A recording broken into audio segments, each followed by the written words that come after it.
Welcome to On Contact. Today we discuss the efforts to force the publisher of WikiLeaks, Julian Assange, out of the Ecuadorian Embassy in London, where he will be extradited to the United States to stand trial with journalist Joe Lauria. When she calls journalists his colleagues, she'll put a chill one down my back because they are not acting like his colleagues. They're abandoning him, and it's really, they don't know what they're doing to themselves ultimately. But this is not the way to think. I think even alternative media, so-called left media, you know, they still need the establishment to vindicate, to verify them, to validate them. They've been broken off with them. They want to be in their hierarchy of celebrity in this nonsense. So Assange is bad. He gave us Trump. That's what they're saying, and it's really absurd. Julian Assange's sanctuary in the Ecuadorian Embassy in London has been transformed into a little shop of horrors.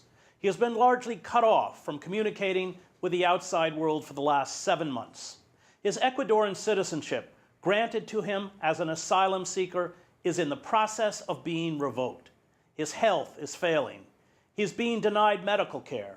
His efforts for legal redress have been crippled by the gag rules, including Ecuadorian orders that he cannot make public his conditions inside the embassy in fighting for revocation of his Ecuadorian citizenship.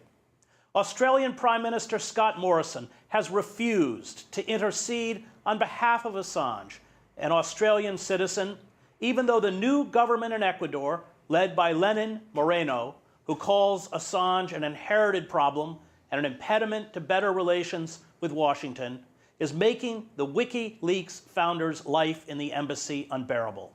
Almost daily, the embassy is imposing harsher conditions for Assange, including making him pay for his medical bills, imposing arcane rules about how he must care for his cat, and demanding that he perform a variety of demeaning housekeeping chores. The Ecuadorians, reluctant to expel Assange after granting him political asylum and citizenship, intend to make his existence so unpleasant he will agree to leave the embassy, to be arrested by the British and extradited to the United States. The former president of Ecuador, Rafael Correa, whose government granted the publisher political asylum, describes Assange's current living conditions as torture. Joining me to discuss the persecution of Julian Assange is Joe Lauria, editor-in-chief of Consortium News. So you're one of the few journalists in the country who has decided to defend the rights of publishers. I find what's happening so incredibly short-sighted on the part of the press. Does it surprise you? I'd like to say yes, but I can't, because we've seen, as you've chronicled very well over the years, the decline of American journalism with all the other institutions that you've also chronicled. And that is this rampant careerism, this taking of official statements and positions and just reporting them without question, that has opened up such a void that Julian Assange actually filled so well with WikiLeaks.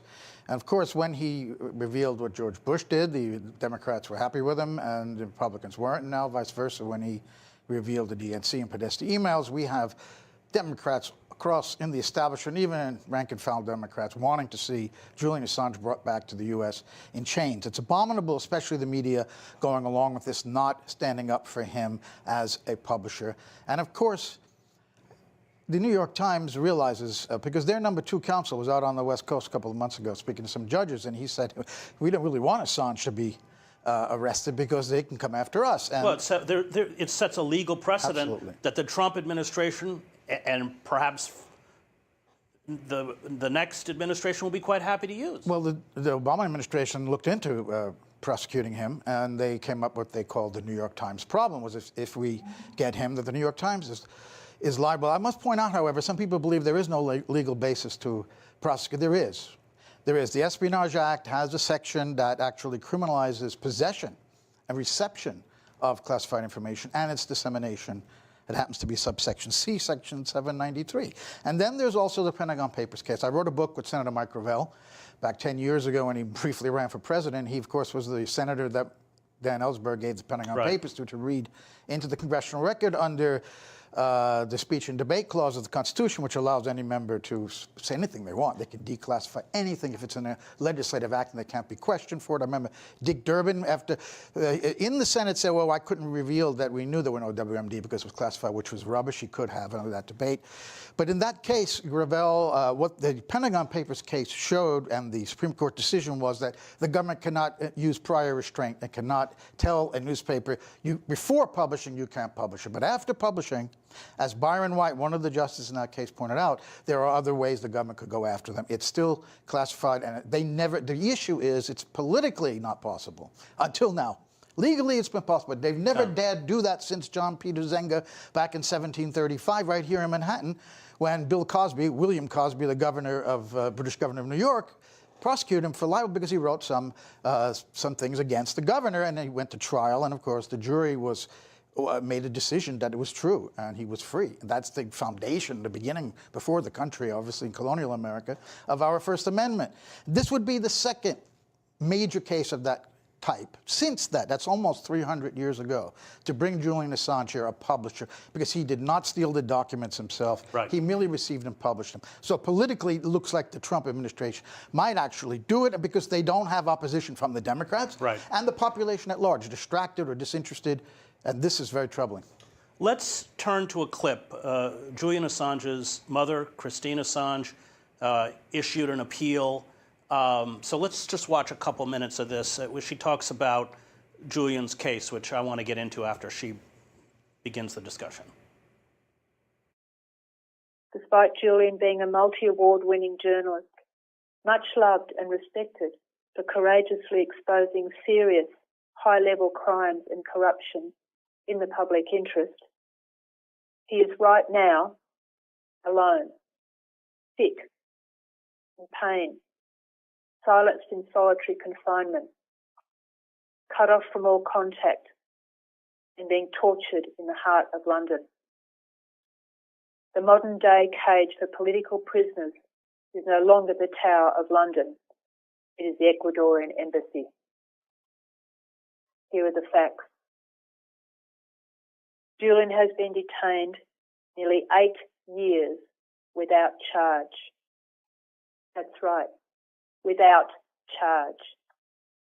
For the past 6 years, the UK government has refused his request for access to basic health needs, fresh air, exercise, sunshine for vitamin D, and access to proper medical and dental care.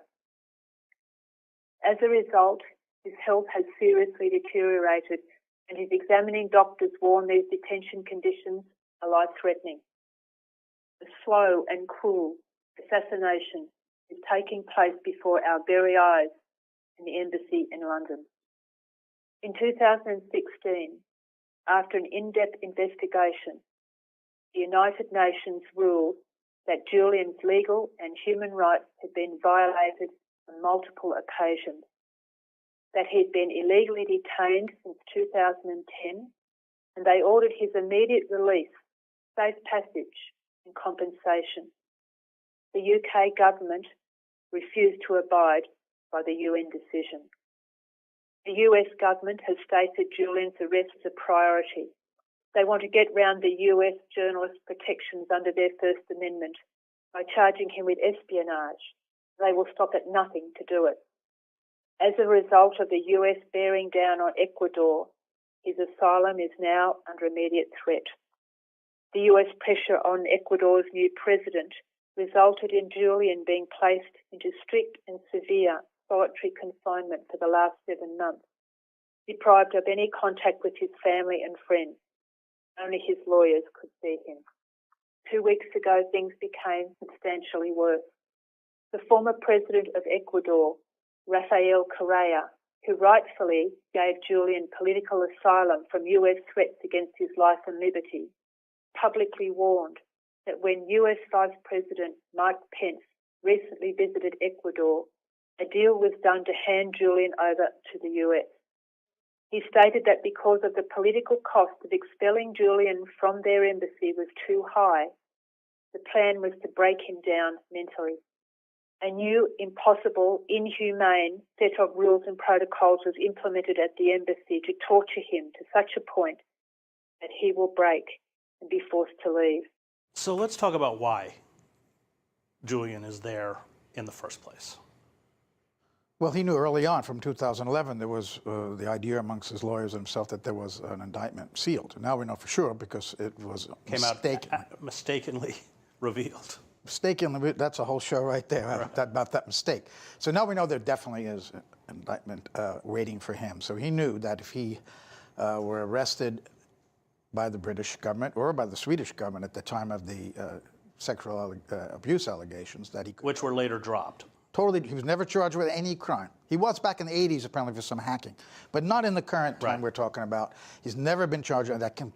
That is always reported wrongly by everybody. He wasn't charged with a crime. He was under investigation. There was an arrest warrant because they wanted to question him. Ultimately, the British government, and we know from Stefania Morici from the La Repubblica, from her FOIA searches, that the British government put a lot of pressure on Sweden not to come to London to question him. They wanted him out of there, to go out of the embassy or to Sweden. And we should be clear that he was given diplomatic, protection or within asylum within the embassy, but the British would not grant him safe passage from the embassy to the airport. They wouldn't allow him to get a diplomatic passport, by the way, either, Yeah, which wouldn't allow him to get out. Right. So that's why he's been there, and now we know he cannot go. He will certainly be extradited to the United States. The British Defense Secretary said the British police will give him a warm welcome once he leaves the embassy, So that's why he's there. That's why he can't leave. You had especially with the material that Chelsea Manning provided to WikiLeaks, he was feted and courted by the very media institutions that have now turned against him, The Guardian, The New York Times, because they wanted his material. Yes, and why? Whose government did he expose then? Republican government, George W. Bush. So liberal media loved Julian Assange then. He's now exposed to Democrats. Right. This man is nonpartisan. He's nonpartisan, but people in this hyper-partisan time we're living in cannot understand it. They can't grasp what this means, to not take a side in two major political parties that have barely any difference on most major issues, particularly foreign policy. So, but they branded him, a guy who got Hillary Clinton to lose the election, which is complete nonsense. And it's all gotten muddled up in the Russiagate mania that we've been living through for 2 years. So he would come here and become the focus, perhaps, of even the Mueller investigation if they could pin something on him. But again, the Russians, whoever gave it to him, should be immaterial. Well, I worked for 20 years abroad. I was leaked all sorts of material by all sorts of groups, from the French intelligence service to the FMLN rebels in El Salvador to the PKK rebels to the Mossad to the CIA and the FBI. And what's important is whether those documents are genuine or forged. And it's very clear the Podesta emails were genuine. And from those emails, what did we learn? We learned that the Clinton Foundation received millions of dollars from Saudi Arabia and Qatar, two of the major funders of the Islamic State. We learned that Hillary Clinton, as the Secretary of State, paid her donors back by approving $80 billion in weapons sales to Saudi Arabia, which, of course, has now been used to prosecute the humanitarian crisis and war in Yemen, where half the country now is chronically short of food. There's a cholera epidemic, 60,000 dead. We learned that Hillary Clinton was paid $675,000 for speaking at Goldman Sachs, a sum so large it can only be described as a bribe.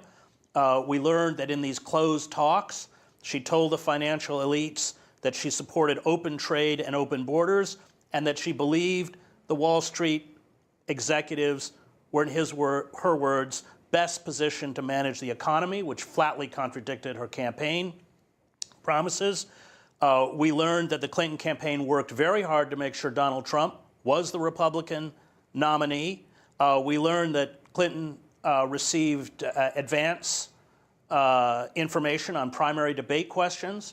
We learned, because there are 1,700 of the 33,000 emails from Clinton, that she was the architect of the war in Libya, that she believed it would burnish her credentials as a presidential candidate. And what has Libya, the chaos in Libya, resulted in? It's seen the rise of radical jihadists in a failed state. It's triggered a massive exodus of migrants into Europe. It's seen Libyan weapons stockpiles seized by rogue militias and Islamic radicals, and it's resulted in 40,000 dead. And the question is this: should this information have remained hidden from the American public? And I would say that if you argue that, you can't call yourself a journalist. Absolutely. I wrote a book, and Julian wrote the foreword, all about those emails. So, and you left out one that New York Times reporters were giving their copy to the campaign members to check before. I mean, this is just absolute fireable offense in a newspaper. Right.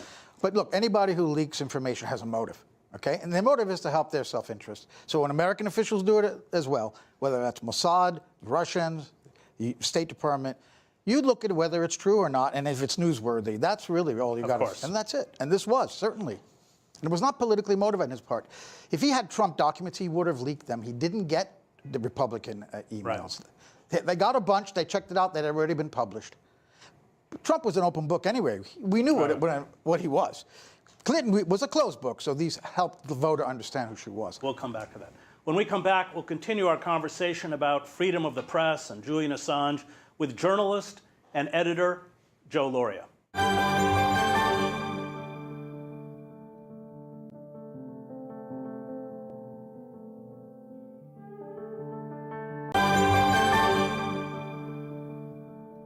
Welcome back to On Contact. We continue our conversation about freedom of the press and Julian Assange with Consortium editor-in-chief Joe Lauria. So he's essentially Assange, I think, which has earned the deep anger of what we would call the deep state. For all of these, for exposing the crimes of empire, exposing, as we spoke about earlier, the duplicity of the Democratic Party and the Clinton campaign, and then, of course, exposing the hacking tools that the CIA used. You can explain what that was. Well, the Vault 7, that thing really, I think, set off the CIA. They spent billions of dollars developing this, and they lost control of it. Explain what it is. Well, it was a bunch of things in there, obviously, but the main points were how they could use a TV to spy on us at home, etc. But especially this Marble program that was discussed, which was where the CIA had spent billions over years to develop, where they could go into metadata on a hack and put in fingerprints, so-called, of other actors in Iranian, in Persian, in or Farsi, I should say, in Russian, in Arabic, etc., to make it look like somebody else did the hack. This was really a key one. So it was blown, but they lost control of it, and then it was given to WikiLeaks, and they published it. And this was a huge embarrassment to the CIA. But in general, what you were saying, the crimes that they have committed, people who are still alive today, working in our government, running things, he is a direct threat to them because he's doing what a journalist is supposed to do. And most of our journalists aren't in the corporate media anymore. Expose what they're up to. And of course, throughout history, any ruling circles are going to blame a foreign hostile power or the media. They did it during Vietnam. They blamed the media for losing the war, etc. So we've got this whole thing on steroids now, that he's like the enemy number one. And WikiLeaks won't stop, incidentally, even if they get him. They want to make an example of him, and they want his sources. And that's why it's not a fantasy to think he could be ill-treated as well, if he's captured. He's not an American citizen. He shouldn't be subject to the Espionage Act. He's not bound by any law that I know of to protect American secrets. What's the legal basis? Well, that's a good point. If he were on U.S. soil doing this, he would be, obviously. If you go to another country and you break their laws, they can arrest you. But this was done from abroad. But, you know, U.S. has had this extraterritorial jurisdiction going on for years now on all sorts of things. So they think they're running the whole world, or much of it. It began with extraordinary rendition of Muslims who were not American citizens. And, of course, all of us who were speaking out about it said they are not going to stop. You've created a precedence by which dissidents are next, and this, of course, is exactly this is the major example of what's happened. Let's listen again to Christine Assange, short clip here. They are setting my son up to give them an excuse to hand him over to the US where he will face a show trial. Over the past 8 years, he has had no proper legal process.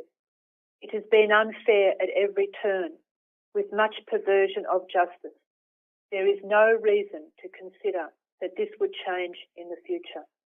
The US WikiLeaks grand jury producing the extradition warrant is held in secret, has 4 prosecutors but no defence and no judge. The UK-US extradition treaty allows for the UK to extradite Julian to the US without a prima facie case. Once in the US, the National Defence Authorisation Act allows for indefinite detention without trial. Julian could very well be held in Guantanamo Bay and tortured, sentenced to 45 years in a maximum security prison or face the death penalty. My son is in critical danger because of a brutal political persecution by the bullies in power whose crimes and corruption he has courageously exposed when he was editor-in-chief of WikiLeaks. Let's talk about what it looks like, because there's long been the assumption that there were sealed grand jury indictments out of Virginia, right? Alexandria, where I'm living, actually. Okay, yeah. And we now have seen tangential proof of that. But let's talk a little bit about, as far as you can tell, how you think they will legally attempt to prosecute Assange if they extradite him. Well, I was just reading about, they could go off of the question of him having published secrets to try to prove somehow that he took part in the theft of the government documents. And there was this case in Iceland where the FBI went there and they tried to, according to some people, frame him and WikiLeaks for having ordered certain hacks of Icelandic government institutions. Well, didn't they pay a bribe, quite a hefty bribe, to former WikiLeaks member to essentially say that? Yes. Right. He snitched. And then the Interior Minister kicked out the FBI. So that didn't work. But there could be something like that they want to try to prove that he was actively involved. Now, as you well know, Chris, you get sources, you are trying to encourage them, you want more information out of them. At what point is that like, go there into that drawer and steal that document from him? I mean, you're not going to say that. Why is that important to them legally? Well, because it's a crime to steal a document. Right. It's not a question. It's not a crime to publish them.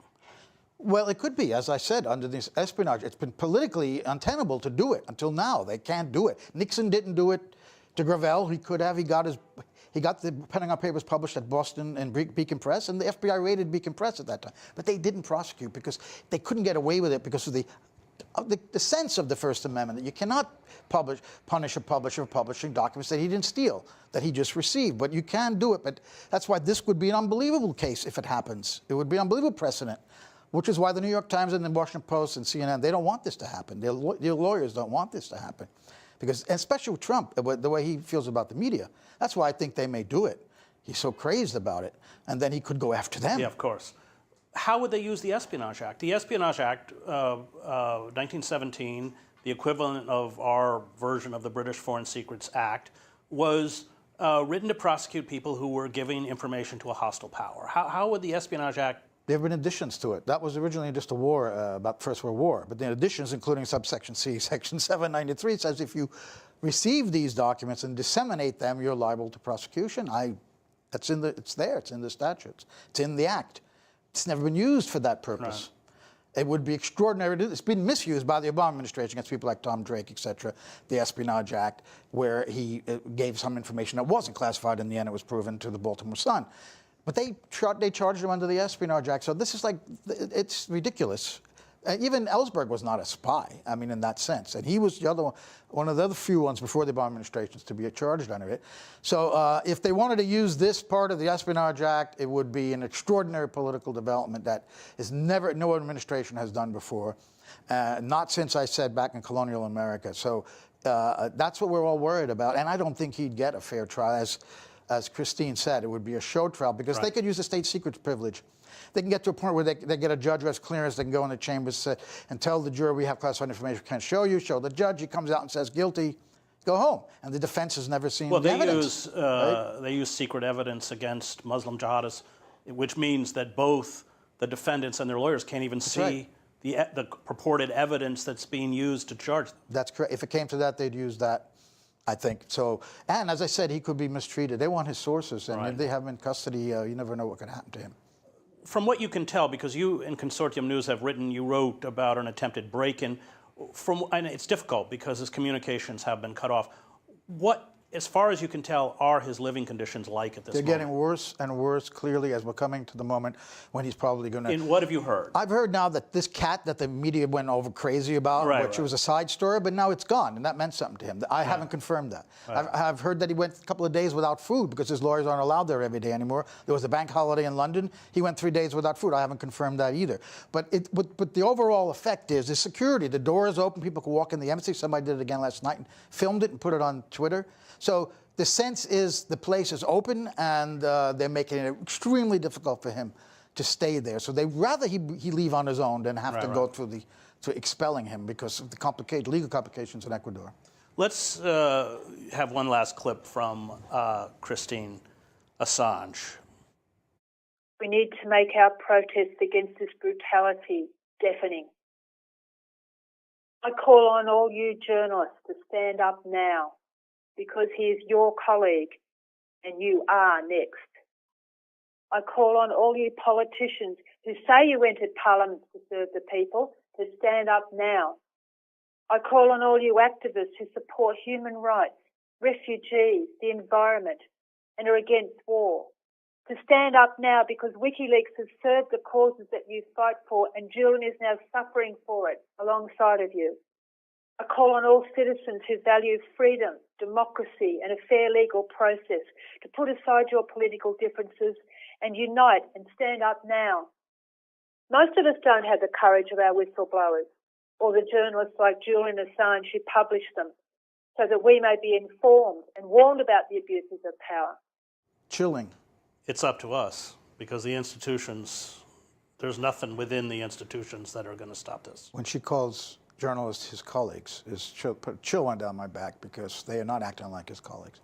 They're abandoning him, and it's really, they don't know what they're doing to themselves ultimately. But this is not the way to think. I think even alternative media, so-called left media, they still need the establishment to vindicate, to verify them, to validate them. They haven't broken off with them. They want to be in their hierarchy of celebrity in this nonsense. So Assange is bad. He gave us Trump. That's what they're saying, and it's really absurd. And dangerous. It's a very extremely dangerous moment in American history. It really is historic, yes. Thank you, Joe. Okay. That was Joe Lauria, Editor-in-Chief of Consortium News. Terrific. Thanks. Thanks.